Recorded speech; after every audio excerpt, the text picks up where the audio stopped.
All right, just relaying again, in case you have not heard, that Rush Limbaugh, at 70 years old, has died. He was battling lung cancer, the worst level of lung cancer you could possibly battle. He was a champion of conservative causes and revolutionized the media industry by at least paying attention to those causes and earning a lot of controversy in the process. But there was no one really quite like Rush, and whether you agreed or disagreed, he made talk radio very, very entertaining. He had a knack with words and a knack for joining disparate events and explaining them in ways his audience would understand and appreciate, and those even who were not his fans admired mightily. It says something of his passing that all the major news networks are noting it and saying, at the very least, he was a very effective communicator. And if you're on the other side of the political fence, a worthy and very stimulating and articulate foe. David Asman, my colleague and good friend, has studied that career and studied the impact of conservative thought, which, if you think about it, Dave, really began with Rush Limbaugh mainstreaming it, and in a way that you could argue similarly built, the channel we're at, Fox Business, Fox News, what have you, that at least give it an ear, give it more attention. Until then, it had been sort of pushed aside. What do you think? Well, he was good friends with Roger Ailes, who really started Fox News 24 years ago, but before that, he had already come on the scene. I first met him when I worked at the Wall Street Journal, when I was op-ed editor at the Wall Street Journal back in the mid-1990s. He came over, and the Wall Street Journal editorial page deals with a lot of sophisticated monetary policy and economic policy and such.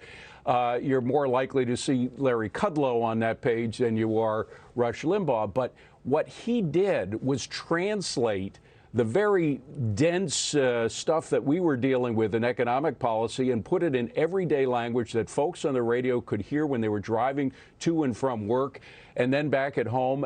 He had a way of taking very complex material and putting it in simple, without simplifying it, but putting in straightforward terms, always with the notion that the way Americans dealt with these policies, the way Americans used this information was unique because of the freedoms that we have here. And he always connected everything that he values that we as Americans share. That was what cut to the heart, I think, of his philosophy and his message on the radio. And I've never seen anybody do it. There was an old saying when I was a freelance writer that it's easier to write a 5,000-word piece for the Atlantic Monthly than it is to write a 500-word piece for readers. He took a very complex subject and boiled it down into its essence and its Americanism in a way that nobody has been able to do.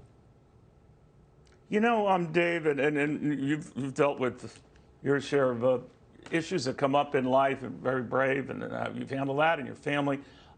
So I tend not to look even so much at the politics, left or right of someone, as to how they handle things that don't always go as planned. And his, bravery through lung cancer, which is one of the more troublesome, cancers of all, and a stage 4 lung cancer at that. And his willingness to keep going through the show as long as he could. He only, stopped doing it on a regular basis, I believe, in the last couple of weeks, if that. And to maintain that with a smile, a wink, and a nod, and a little rib here and there.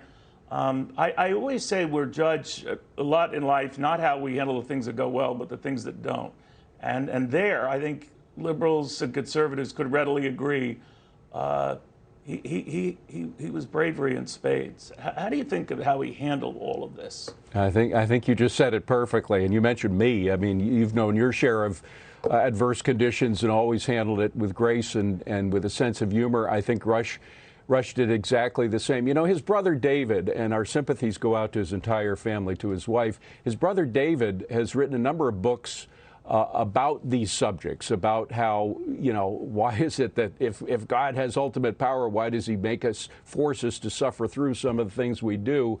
And his answer, I think, is probably the answer you hear from a lot of people who deal with this difficult subject, is that these are tests that really do test our spirit and test our soul. And Sometimes I think if we make the best of a bad situation, we can find out that it increases the value of our life. I think Rush Limbaugh understood that, and he used the physical adversity that he had in order to become a better human being. And I could see that happening. He mentioned it from time to time. He didn't like to talk a lot about his ailment on radio. In fact, he would always say that before he did. Sometimes he felt required to because his audience was so concerned about him.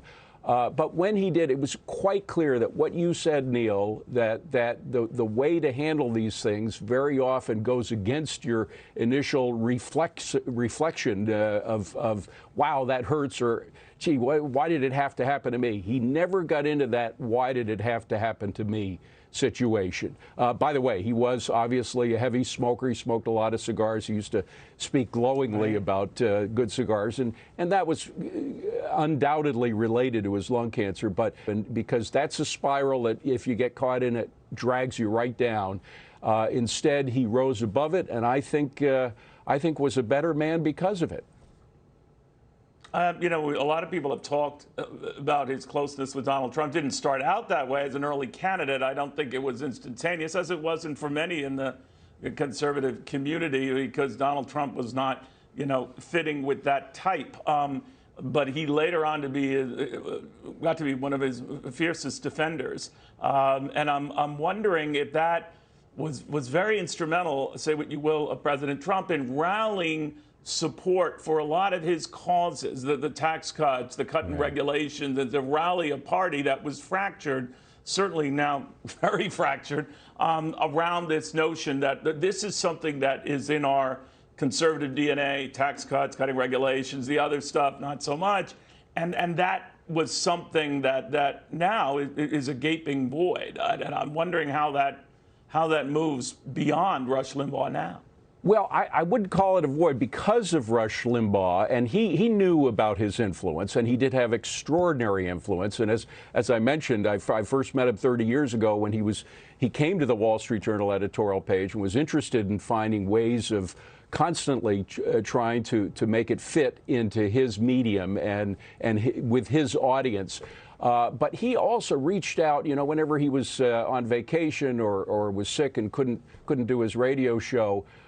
He would also get some young talents, people like Mark Stein, for example, who would substitute for him. And he was always looking out for other voices. Of course, Sean Hannity.